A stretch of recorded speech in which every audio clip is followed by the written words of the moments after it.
ಎರಡರ್ಥದ ಹಾಸ್ಯಗಳಿಂದ ಕೂಡಿದ ಜೀವಿತ ಹತೋಟಿ ಇಲ್ಲದ ಜೀವಿತ. ನಾವು ಎಚ್ಚರವಾಗಿರಬೇಕು.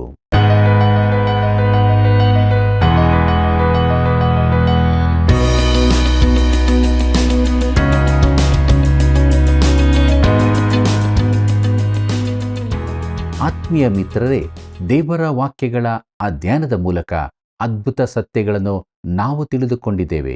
ದೇವರಿಗೆ ಮಹಿಮೆಯಾಗಲಿ. ನೀವೆಲ್ಲರೂ ಆತ್ಮಿಕವಾಗಿ ಬಹಳಷ್ಟು ಪ್ರಯೋಜನ ಹೊಂದಿಕೊಂಡಿದ್ದೀರಿ ಎಂದು ನಾವು ನಂಬುತ್ತೇವೆ. ದ್ವಂದ್ವಾರ್ಥದ ಮಾತುಗಳು ಏನನ್ನು ಸೂಚಿಸುತ್ತದೆ? ನಮ್ಮ ಆಂತರ್ಯದ ನಿಜವಾದ ಸಮಸ್ಯೆಗಳನ್ನು ತಿಳಿದುಕೊಳ್ಳಬೇಕೇ? ಹಾಗಾದರೆ ಬನ್ನಿರಿ, ಇಂದಿನ ಅಧ್ಯಯನವನ್ನು ದೇವರಾತ್ಮನ ಸಹಾಯದಿಂದ ಪ್ರಾರಂಭಿಸಿ ಸತ್ಯವನ್ನು ಅರಿತುಕೊಳ್ಳೋಣ. ಬನ್ನಿ, ಪ್ರಾರ್ಥನೆ ಮಾಡಿಕೊಳ್ಳೋಣ. ಪ್ರೀತಿ ಸ್ವರೂಪನಾದ ದೇವರೇ, ನಿನ್ನ ಪಾದ ಬಳಿ ಬಂದಿದ್ದೇವೆ ಸ್ವಾಮಿ. ನಿನ್ನ ವಾಕ್ಯದ ಮೂಲಕ ನಮ್ಮ ಸಂಗಡ ಮಾತನಾಡು. ನಿನ್ನ ವಾಕ್ಯವು ನಮ್ಮ ಜೀವಿತಕ್ಕೆ ಬೆಳಕನ್ನು, ಬಲವನ್ನು, ನಿರೀಕ್ಷೆಯನ್ನು ಒದಗಿಸುತ್ತದೆ. ನಂಬಿ ಬೇಡಿಕೊಳ್ಳುವಾಗ ಸದುತ್ತರವನ್ನು ಕೊಟ್ಟು ನಡೆಸು. ನಮ್ಮೆಲ್ಲ ವೀಕ್ಷಕ ಬಾಂಧವರ ಜೊತೆಗಾರನಾಗಿರು. ಆದರಿಸು, ಬಲಪಡಿಸು. ನೀನು ಪ್ರತಿಷ್ಠಿಸಿದಂಥ ಜೀವವುಳ್ಳ ಮಾರ್ಗದಲ್ಲಿ ದಿನಾಲು ಮುನ್ನಡೆಸಿ ನೀನು ಮಾತ್ರ ಮಹಿಮೆ ಹೊಂದು. ಯೇಸುವಿನ ನಾಮದಲ್ಲಿ ಬೇಡಿದ್ದೇವೆ ತಂದೆಯೇ, ಆಮೆನ್. ಸುಗಂಧ ತೈಲಕ್ಕಿಂತ ಒಳ್ಳೆಯ ಹೆಸರು ಉತ್ತಮ, ಜನನ ದಿನಕ್ಕಿಂತ ಮರಣದಿನ ಮೇಲು. ಪ್ರಸಂಗಿ 7ನೇ ಅಧ್ಯಾಯ 1ನೇ ವಚನ. ಕರ್ತನಲ್ಲಿ ಪ್ರೀತಿಯುಳ್ಳ ಸಹೋದರ ಸಹೋದರಿಯರೇ, ನಮ್ಮ ರಕ್ಷಕನಾದ ಯೇಸು ಕ್ರಿಸ್ತನ ಪರಿಶುದ್ಧವುಳ್ಳ ನಾಮದಲ್ಲಿ ನಿಮ್ಮೆಲ್ಲರಿಗೂ ನನ್ನ ಹೃದಯಪೂರ್ವಕವಾದ ಪ್ರೀತಿಯ ವಂದನೆಗಳು. ದೇವರ ಮಹಾಕೃಪೆಯಿಂದ ಸತ್ಯವೇದ ಅಧ್ಯಯನದಲ್ಲಿ ನಾವು ಮುಂದೆ ಸಾಗುತ್ತಾ ಇದ್ದೇವೆ. ಜ್ಞಾನೋಕ್ತಿಗಳು ನಮಗೆ ಬಹು ಅಮೂಲ್ಯವಾದ ಸತ್ಯವನ್ನು ಮತ್ತು ತಿಳುವಳಿಕೆಯನ್ನು ಒದಗಿಸಿಕೊಟ್ಟಿದೆ. ದೇವರಿಗೆ ಸ್ತೋತ್ರ ಸಲ್ಲಿಸುತ್ತಾ ನಮ್ಮ ಧ್ಯಾನವನ್ನು ಮುಂದುವರಿಸುವ ಹಾಗೆ ಜ್ಞಾನೋಕ್ತಿಗಳು 12ನೇ ಅಧ್ಯಾಯ 26ನೇ ವಚನವನ್ನು ಗಮನಿಸಿರಿ. ಅಲ್ಲಿ ಹೀಗೆ ಬರೆದದೆ: ಸನ್ಮಾರ್ಗಿಯು ನೆರೆಯವನಿಗೆ ಮಾರ್ಗ ತೋರಿಸುವನು, ದುರ್ಮಾರ್ಗಿಯು ಮಾರ್ಗ ತಪ್ಪಿಸುವನು ಎಂಬುದಾಗಿ. ಪ್ರೀತಿಯುಳ್ಳ ದೇವಜನರೇ, ನೀತಿವಂತನಾದವನು ತನ್ನ ನೆರೆಯವನಿಗೆ ಸಹಾಯ ತೋರಿಸುವವನಾಗಿದ್ದಾನೆ. ಆದರೆ ದುರ್ಮಾರ್ಗಿಯು ನೆರೆಯವನಿಗೆ ನೋವನ್ನುಂಟು ಮಾಡುತ್ತಾನೆ.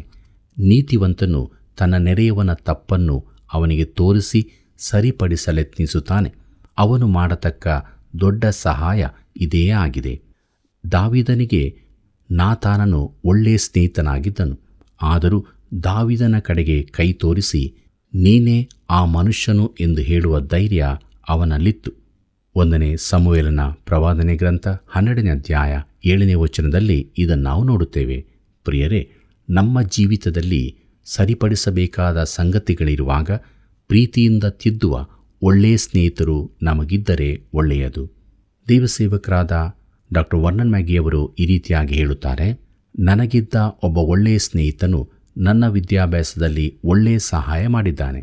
ನಾನು ಸೇವೆ ಪ್ರಾರಂಭಿಸುವಾಗ ನನಗೆ ಕರ್ತನು ಒಂದು ಒಳ್ಳೆಯ ಸಭೆಯನ್ನೇ ಕೊಟ್ಟಿದ್ದನು. ಅಲ್ಲಿನ ಜನರು ನನ್ನನ್ನು ಪ್ರೀತಿಸುವವರು, ದಯೆ ತೋರಿಸುವವರು ಆಗಿದ್ದರು. ಅಷ್ಟು ದೊಡ್ಡ ಸಭೆಯ ಜವಾಬ್ದಾರಿ ವಹಿಸಲು ನನಗೆ ಭಯವಾಗುತ್ತಿತ್ತು. ಆದರೆ ಅವರು ನನಗೆ ಸಹಾಯ ಮಾಡಿದರು. ಒಂದು ಸಮ್ಮೇಳನದಲ್ಲಿ ಪ್ರಸಿದ್ಧ ಬೋಧಕರೊಬ್ಬರು ಮಾತನಾಡುವ ರೀತಿಯನ್ನು ನಾನು ನೋಡಿ ಮನೆಗೆ ಬಂದು ಅವರಂತೆಯೇ ಮಾತಾಡಲು ಅಭ್ಯಾಸ ಮಾಡತೊಡಗಿದೆ. ಅವರ ರೀತಿಯಲ್ಲೇ ಉಚ್ಚಾರ ಮಾಡಲಿಕ್ಕೂ ಪ್ರಯತ್ನಿಸಿದೆ. ಇದನ್ನು ಸಭೆಯವರು ಗಮನಿಸಿದರು. ಕೆಲವರು ಇದನ್ನು ನೋಡಿ ನಕ್ಕರು. ಆದರೆ ಯಾರೂ ಅದರ ಕುರಿತಾಗಿ ಟೀಕೆ ಮಾಡಲಿಲ್ಲ. ಆದರೆ ನನಗೆ ವಿದ್ಯಾಭ್ಯಾಸದಲ್ಲಿ ಸಹಾಯ ಮಾಡಿದ ಆ ಮನುಷ್ಯನು ನನ್ನನ್ನು ಊಟಕ್ಕೆ ಕರೆದನು. ಅವನು ಒಳ್ಳೆಯ ಜ್ಞಾನೋಕ್ತಿಯ ಮಾತನ್ನು ನನಗೆ ಹೇಳಿದನು. ನಾನು ಅದನ್ನೆಂದಿಗೂ ಮರೆಯಲಿಲ್ಲ. ಅವನೆಂದನು, ನಮಗೆ ಒಬ್ಬ ಬೇರೆಯವರನ್ನು ಅನುಸರಿಸುವ ಬೋಧಕ ಬೇಕಿಲ್ಲ. ಯಥಾರ್ಥವಾದ ಇದ್ದಕ್ಕಿದ್ದಂತೆ ಇರುವವನು ಬೇಕು. ಅವನು ಅಷ್ಟೇ ಹೇಳಿದ್ದು. ಆದರೆ ಹೇಳಬೇಕಾದದ್ದೆಲ್ಲವೂ ಅದರಲ್ಲಿತ್ತು. ಆ ದಿನದಿಂದ ನಾನಾಗಿ ಇರಲು ಪ್ರಯತ್ನಿಸಿದೆ. ಅದು ಅಷ್ಟು ಉತ್ತಮವಾಗಿರದಿದ್ದರೂ ಬೇರೆಯವರನ್ನು ಅನುಕರಿಸುವುದಕ್ಕಿಂತ ಒಳ್ಳೆಯದಾಗಿತ್ತು. ಸರಿಯಾದ ಮಾತುಗಳು ಎಷ್ಟು ಶಕ್ತಿಯುತವಾಗಿರುತ್ತದೆ. ಸನ್ಮಾರ್ಗಿಯು ತನ್ನ ಸ್ನೇಹಿತನಿಗೆ ಬೇಕಾದ ಸಹಾಯ ಕೊಡುತ್ತಾನೆ. ನನ್ನ ಸ್ನೇಹಿತನು ನನಗೆ ಇದನ್ನೇ ಮಾಡಿದ್ದು ಎಂಬುದಾಗಿ. ಕರ್ತನಲ್ಲಿ ಪ್ರಿಯರೇ, ಆದರೆ ದುಷ್ಟನು ನೆರೆಯವನನ್ನು ದಾರಿ ತಪ್ಪಿಸುವವನಾಗಿದ್ದಾನೆ. ಅವನು ಎದುರಿನಲ್ಲಿ ನೆರೆಯವನ ಬೆನ್ನು ತಟ್ಟಿ ಅವನು ತಿರುಗಿದ ಕೂಡಲೇ ಅವನನ್ನು ಕ್ರೂಜೆಗೆ ಹಾಕಿಸುತ್ತಾನೆ. ಈ ಜ್ಞಾನೋಕ್ತಿ ನಮ್ಮ ನೆರೆಹೊರೆಯ ಕುರಿತಾದದ್ದು. ಅದು ನಮ್ಮ ಸಭೆಗೂ ಕೆಲಸದ ಸ್ಥಳಕ್ಕೂ ಅನ್ವಯಿಸುವಂಥದ್ದಾಗಬಹುದು.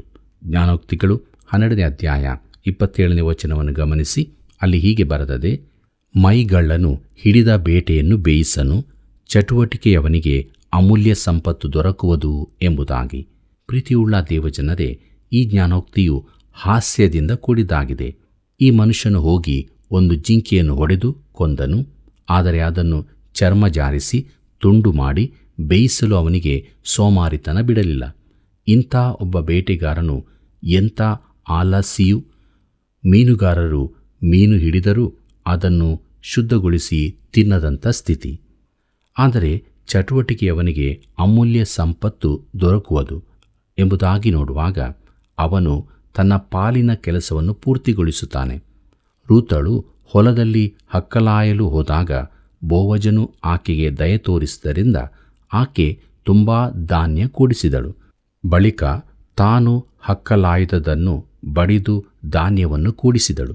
ಅವಳು ಒಂದು ವೇಳೆ ತಾನು ಹಾರಿಸಿದ ತೆನೆಯನ್ನು ಮನೆಗೆ ತಂದು ನವೋಮಿ ಎದುರು ಹಾಕಿ, ನಾನು ಕೂಡಿಸಿದ್ದನ್ನು ನೋಡು, ಇದಕ್ಕಾಗಿ ನಾನು ಇಡೀ ದಿನ ತುಂಬ ದುಡಿಯಬೇಕಾಯಿತು, ಈಗ ಮುಂದಿನ ಕೆಲಸ ನೀನು ಮಾಡು ಎಂದು ಹೇಳಬಹುದಾಗಿತ್ತು.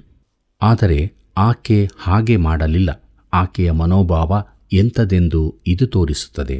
ಪ್ರಿಯರೇ, ಮನೆಯಲ್ಲಿನ ಕೆಲಸಗಳನ್ನು ಮಾಡಿದ್ದರಿಂದ ಗಂಡಸರೇ ನೀವೇನು ಸವೆದು ಹೋಗಲಿಕ್ಕಿಲ್ಲ.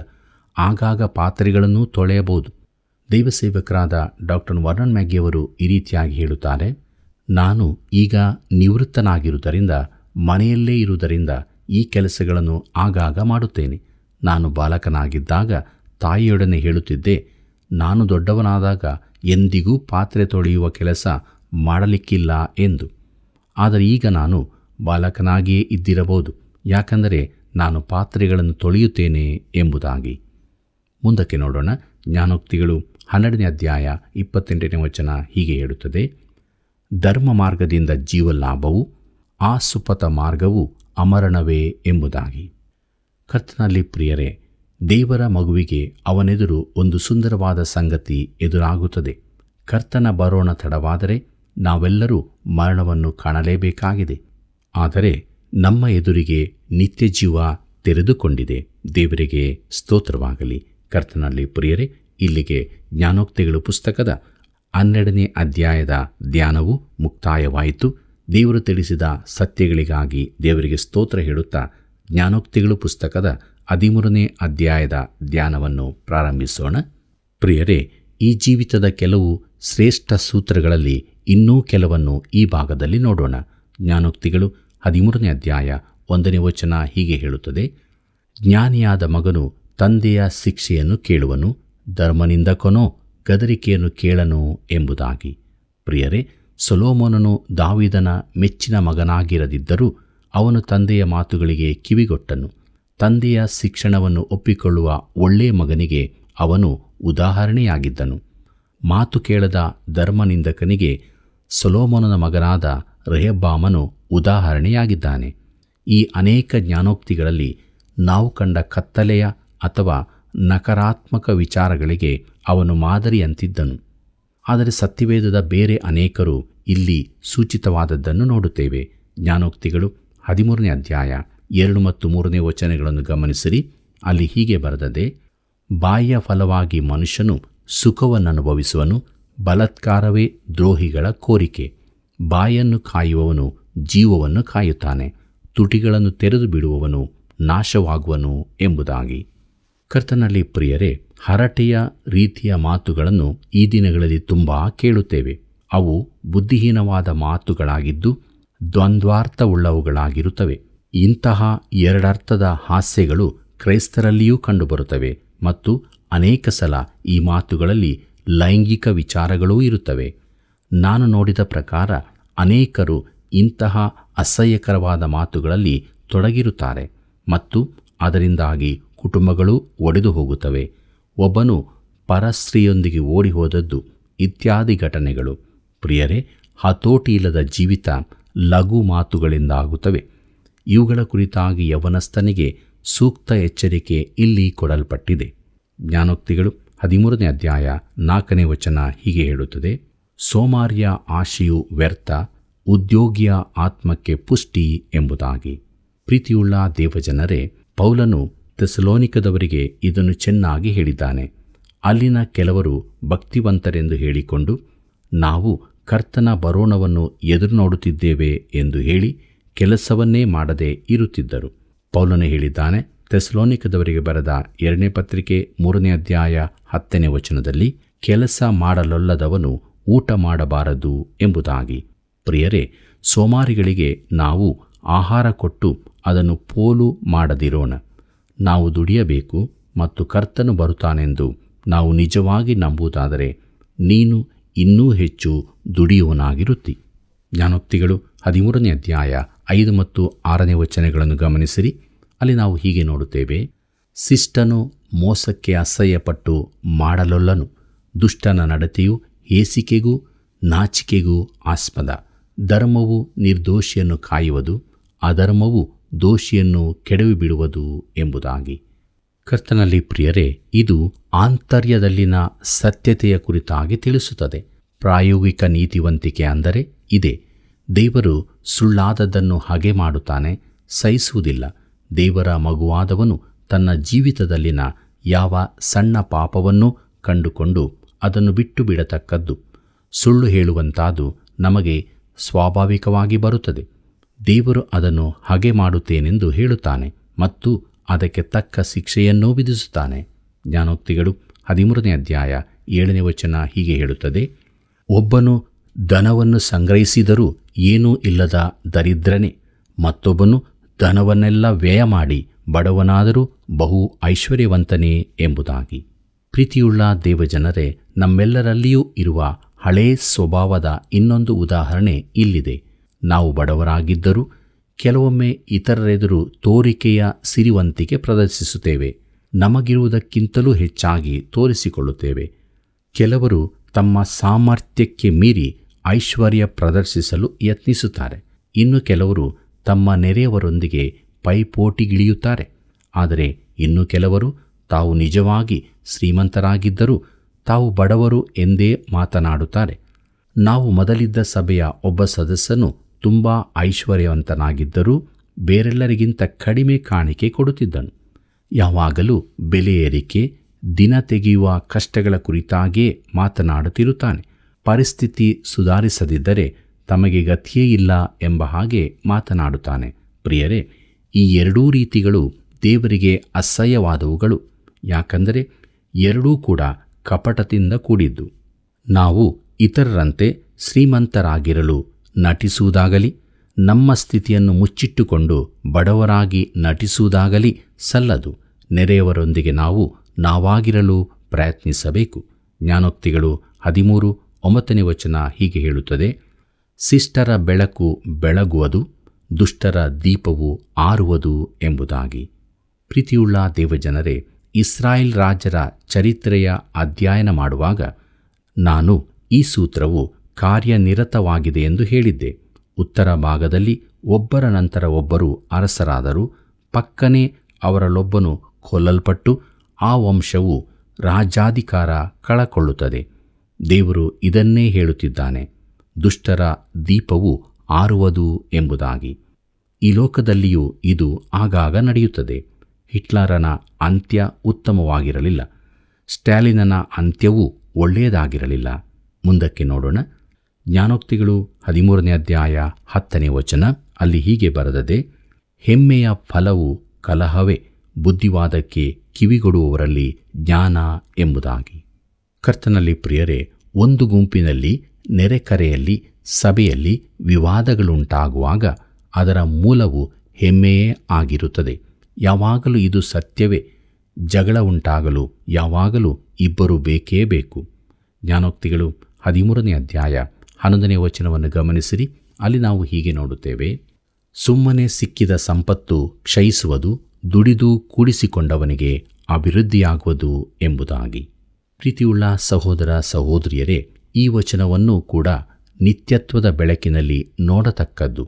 ಅನೇಕ ಧನಿಕರು ತಮ್ಮ ಮಕ್ಕಳ ಕುರಿತು ಭರವಸೆ ಇಲ್ಲದವರಾಗಿ ತಮ್ಮ ಆಸ್ತಿಗಳ ನಿರ್ವಹಣೆಗಾಗಿ ಟ್ರಸ್ಟ್ಗಳನ್ನು ನೇಮಕ ಮಾಡಿ ತಮ್ಮ ಆಸ್ತಿ ಮಕ್ಕಳ ಪಾಲಾಗಿ ಪೋಲಾಗದ ಹಾಗೆ ಸುತ್ತ ಬೇಲಿ ಹಾಕುತ್ತಾರೆ.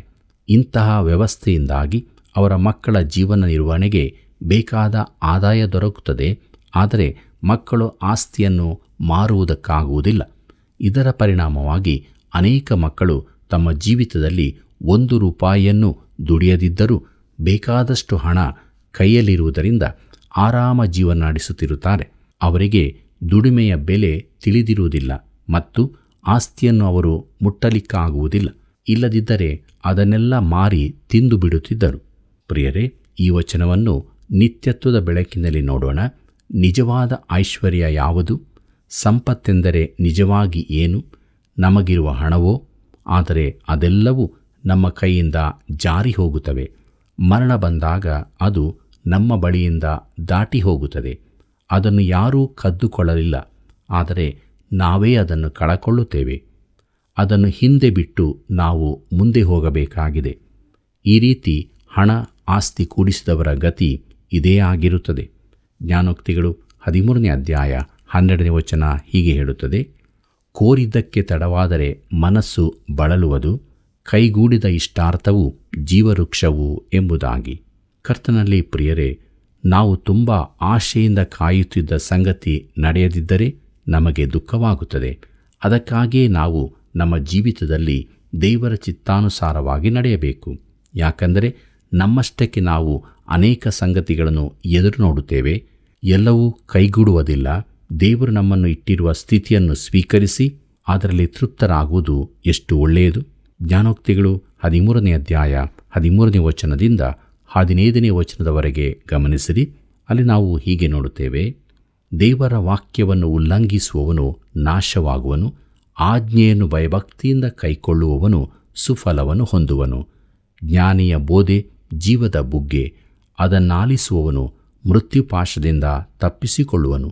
ಸುಬುದ್ಧಿಯು ದಯಾಸ್ಪದವು, ದ್ರೋಹಿಯ ಮಾರ್ಗವು ನಾಶಕರ ಎಂಬುದಾಗಿ. ಕರ್ತನಲ್ಲಿ ಪ್ರೀತಿಯುಳ್ಳ ದೇವಜನರೇ, ಜ್ಞಾನೋಕ್ತಿಯಲ್ಲಿ ಇಡೀ ನೀತಿಗೂ ಅಧರ್ಮಕ್ಕೂ ನಡುವಣ ವ್ಯತ್ಯಾಸವು ತಿರುಗಿ ಹೇಳಲ್ಪಟ್ಟಿದೆ. ದೇವರು ಹೆಮ್ಮೆಯನ್ನು ಹಾಗೆ ಮಾಡುತ್ತಾನೆ, ನೀತಿಯ ನಿಯಮಕ್ಕೆ ವಿರುದ್ಧವಾದದ್ದನ್ನು ಹಾಗೆ ಮಾಡುತ್ತಾನೆ. ಕಪಟವನ್ನು ಮೆಚ್ಚುವುದಿಲ್ಲ. ನಮ್ಮ ಮಾನವ ಸ್ವಭಾವಗಳನ್ನು ಹುಟ್ಟುವ ಈ ಸಂಗತಿಗಳು ಯಾವುವೂ ಆತನಿಗೆ ಇಷ್ಟವಾಗುವುದಿಲ್ಲ. ಆದ್ದರಿಂದಲೇ ನಮ್ಮ ಹಳೆಯ ಸ್ವಭಾವದೊಂದಿಗೆ ನಾವು ಮಾಡುವ ಯಾವುದನ್ನು ಆತನು ಸ್ವೀಕರಿಸುವುದಿಲ್ಲ. ನಮ್ಮ ನೂತನ ಸ್ವಭಾವದ ಮೂಲಕ ಆತನು ಮಾಡುವಂಥದ್ದು ಮಾತ್ರ ಆತನಿಗೆ ಸ್ವೀಕೃತವಾಗುತ್ತದೆ. ಒಂದು ವಿಷಯವಂತೂ ಸತ್ಯ, ಅದೇನೆಂದರೆ ಆತನು ನನ್ನಲ್ಲಿನ ಹಳೆಯ ಸ್ವಭಾವವನ್ನು ಪರಲೋಕಕ್ಕೆ ಕೊಂಡೊಯ್ಯುವುದಿಲ್ಲ. ಅದನ್ನು ನಾನು ಕಳಕೊಳ್ಳಲು ಇಷ್ಟಪಡುತ್ತೇನೆ. ನಮ್ಮಲ್ಲಿನ ಪಾಪಗಳನ್ನೆಲ್ಲ ಹೊರತರುವ ಈ ಹಳೆಯ ಸ್ವಭಾವವನ್ನು ಕಳಕೊಂಡವರಾಗಿ ನಾವು ಪರಲೋಕದಲ್ಲಿ ಇರುತ್ತೇವೆ. ಕರ್ತನಲ್ಲಿ ಪ್ರಿಯರೇ, ತನಗೆ ಮೆಚ್ಚಿಕೆಯಾದದ್ದೇನೆಂಬುದನ್ನು ದೇವರು ಯೆಶಾಯನ ಪ್ರವಾದನೆ ಗ್ರಂಥ 66ನೇ ಅಧ್ಯಾಯ 2ನೇ ವಚನದಲ್ಲಿ ಸ್ಪಷ್ಟಪಡಿಸಿದ್ದಾನೆ. ಅದೇನೆಂದರೆ, ನಾನು ಕಟಾಕ್ಷಿಸುವವನು ಎಂಥವನೆಂದರೆ ದೀನನು, ಮನಮುರಿದವನು, ನನ್ನ ಮಾತಿಗೆ ಭಯಪಡುವವನು ಆಗಿರುವವನೇ ಎಂಬುದಾಗಿ. ಪ್ರೀತಿಯುಳ್ಳ ದೇವಜನರೇ, ನಾವು ದೇವರಿಂದ ಸ್ವೀಕೃತರಾಗಬೇಕಾದರೆ ಈ ಸ್ಥಿತಿಯಲ್ಲಿ ಆತನ ಬಳಿಗೆ ಬರಬೇಕು. ಹೆಮ್ಮೆಯಿಂದಲೂ ಬರಲಾಗುವುದಿಲ್ಲ. ಆತನ ವಾಕ್ಯವನ್ನು ಅಪ್ಪಣೆಗಳನ್ನು ಅಸಡ್ಡೆ ಮಾಡುವವರಾಗಿರಬಾರದು. ಜ್ಞಾನೋಕ್ತಿಗಳು 13ನೇ ಅಧ್ಯಾಯ 17ನೇ ವಚನ ಹೀಗೆ ಹೇಳುತ್ತದೆ: ಕೆಟ್ಟ ದೂತನು ಕೇಡಿಗೆ ಬೀಳುವನು, ನಂಬಿಕೆಯಾದ ರಾಯಭಾರಿಯು ಕ್ಷೇಮಕರನು ಎಂಬುದಾಗಿ. ಪ್ರೀತಿಯುಳ್ಳ ಸಹೋದರ ಸಹೋದರಿಯರೇ, ನಮ್ಮ ಸರಕಾರದ ಅನೇಕ ಉನ್ನತ ಅಧಿಕಾರಿಗಳ ಕೈಗೆ ಸರಕಾರದ ಗುಪ್ತ ಮಾಹಿತಿಗಳು ದೊರಕುತ್ತವೆ. ಇವರಲ್ಲಿ ಕೆಲವರು ಅನೇಕ ಬಲಹೀನತೆಯಲ್ಲಿರುತ್ತಾರೆ. ವೈರಿಗಳಿಗೆ ಈ ವಿಚಾರ ಗೊತ್ತಾದಾಗ ಅವರು ಆ ಬಲಹೀನತೆಯನ್ನು ಉಪಯೋಗಿಸಿ ಗುಪ್ತ ಮಾಹಿತಿಗಳನ್ನು ಸಂಗ್ರಹಿಸುತ್ತಾರೆ. ಮದ್ಯಪಾನಕ್ಕೆ ಬಲಿ ಬಿದ್ದವರು ಈ ರೀತಿ ತಪ್ಪಿ ಬೀಳಬಹುದು. ಕೆಟ್ಟ ದೂತನು ಕೇಡಿಗೆ ಬೀಳುವನು ಎಂಬುದಾಗಿ ನೋಡುವಾಗ ನಮ್ಮ ಸರಕಾರದಲ್ಲಿ ಉನ್ನತ ಪ್ರಾಮಾಣಿಕತನವಿರುವವರ ಅಗತ್ಯತೆ ಇದೆ. ಅಮಲುಕೋರನೋ ಅಲ್ಲವೋ ಎಂಬುದನ್ನು ಪರೀಕ್ಷಿಸಿಕೊಳ್ಳಬೇಕು. ಸರಕಾರದಲ್ಲಿ ಉನ್ನತ ಪದವಿಗಳಲ್ಲಿರುವ ಅನೇಕರು ಮದ್ಯಕ್ಕೆ ದಾಸರಾಗಿರುವುದು ದುರದೃಷ್ಟಕರ. ನಮ್ಮ ರಾಷ್ಟ್ರದ ಸಮಸ್ಯೆಗಳಲ್ಲಿ ಇದು ಅತೀ ದೊಡ್ಡ ದುರಂತಮಯವಾದದ್ದು. ಈ ಜ್ಞಾನೋಕ್ತಿಗಳು ಸರಳವಾಗಿ ಕಂಡರೂ ನಮ್ಮ ವೈಯಕ್ತಿಕ ಹಾಗೂ ರಾಷ್ಟ್ರದ ಜೀವನಕ್ಕೆ ಅವು ಎಷ್ಟೊಂದು ಅಮೂಲ್ಯವೆಂಬುದನ್ನು ನಾವು ತಿಳಿದುಕೊಳ್ಳಬೇಕು. ಪ್ರೀತಿಯುಳ್ಳ ದೈವಜನರೇ, ಕೊನೆಯದಾಗಿ ಜ್ಞಾನೋಕ್ತಿಗಳು 13ನೇ ಅಧ್ಯಾಯ 24ನೇ ವಚನವನ್ನು ಗಮನಿಸಿರಿ. ಅಲ್ಲಿ ಹೀಗೆ ಬರೆದದೆ: ಬೆತ್ತ ಹಿಡಿಯದ ಪಿತ ಪುತ್ರನಿಗೆ ಶತ್ರು, ಚೆನ್ನಾಗಿ ಶಿಕ್ಷಿಸುವ ಪಿತ ಪುತ್ರನಿಗೆ ಮಿತ್ರ ಎಂಬುದಾಗಿ. ಪ್ರೀತಿಯುಳ್ಳ ದೇವಜನರೇ, ಇದು ನಿಜವಾದ ಮಕ್ಕಳ ಮನಃಶಾಸ್ತ್ರವಾಗಿದೆ. ದೇವರ ಮಗುವಿಗೆ ಇದನ್ನೇ ಹೇಳಲಾಗುತ್ತದೆ: ಮಕ್ಕಳೇ, ನಿಮ್ಮ ಹೆತ್ತವರಿಗೆ ವಿಧೇಯರಾಗಿರಿ ಎಂದು, ತಂದೆಗಳಿಗೆ ನಿಮ್ಮ ಮಕ್ಕಳನ್ನು ಕೋಪವನ್ನೆಬ್ಬಿಸಬೇಡಿರಿ ಎಂದು ಎಫೆಸದವರಿಗೆ ಬರೆದ ಪತ್ರಿಕೆ 6ನೇ ಅಧ್ಯಾಯ 1 ಮತ್ತು 4ನೇ ವಚನದಲ್ಲಿ ಓದುತ್ತೇವೆ. ಅಂದರೆ ನೀವು ಸಿಟ್ಟಾಗಿರುವಾಗ ಇಲ್ಲವೇ ಜೋರಾಗಿ ಮಾತನಾಡುವಾಗ ಅವರನ್ನು ಹೊಡೆಯಬೇಡಿರಿ. ನಿಮ್ಮ ಮಕ್ಕಳ ಜೊತೆ ಶಾಂತವಾಗಿ ಮಾತನಾಡುವ ಸಮಯದ ತನಕ ಕಾಯಿರಿ. ಅವನಿಗೆ ಶಿಕ್ಷೆ ಕೊಡಬೇಕಾದದ್ದು ಯಾಕೆ ಎಂಬುದನ್ನು ವಿವರಿಸಿರಿ. ಅದು ಬಹು ಪ್ರಾಮುಖ್ಯವಾದದ್ದು.